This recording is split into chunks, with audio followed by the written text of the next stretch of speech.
Amaranantsika ny vaovao kosa ny sabotsy alina teo no nitanteran'izareo avy eo anivon'ny IUM na ny Institut Universitaire de Madagascar ny lanonana famoahana tamin'ny fomba ofisialy ireo mpianatra navita fiofanana tao amin'ny miray io no anarana salorany ity andiany ity.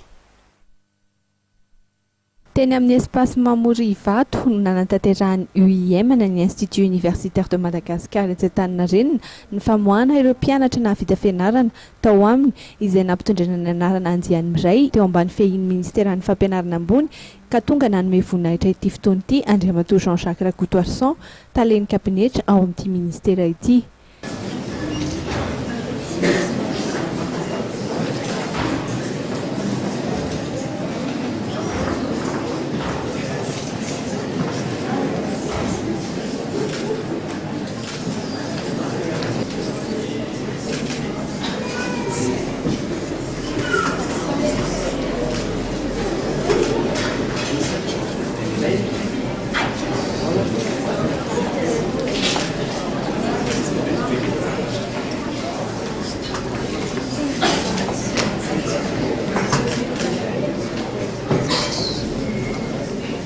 Ken'ny ministera nankatoavin'ny ministera ny diplôme izay avoaka ato anatin'ity Institut Universitaire de Madagascar ity.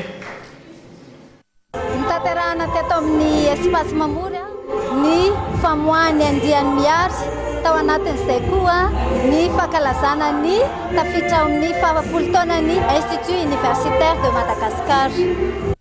Ato aminay zany dia misy tolotra anankitelo. Ao aloha ny gestion, dia ao koa ny commerce, dia misy ny tourisme.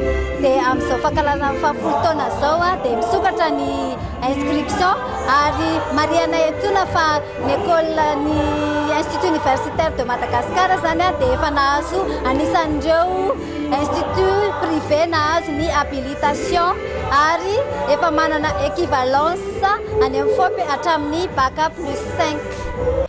Taorian'ny fizarana ireo mari-pahaizana dia nisy lanonana izay niarahan'izy ireo tamin'ireo vahiny marobe izay tonga nanotrana ity fotoana ity. Nisy ihany koa ny fanomezana izay natolotry ny RTL Moneo an'ireo mpianatra izay sangany tamin'ity andiany miray ity.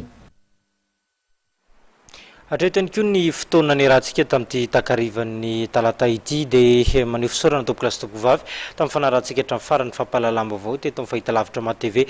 Azo adiny fa ao anatin'ny vanim-potoana ny fampelezan-kevitra isika aorianan'izao fampahalalam-baovao zao dia isy hatrany ny fampahalalam-baovao natokana ho an'izay fampelezan-kevitra izay mametraka ny veloma mandrapitafary tompoko lasy toko vavy.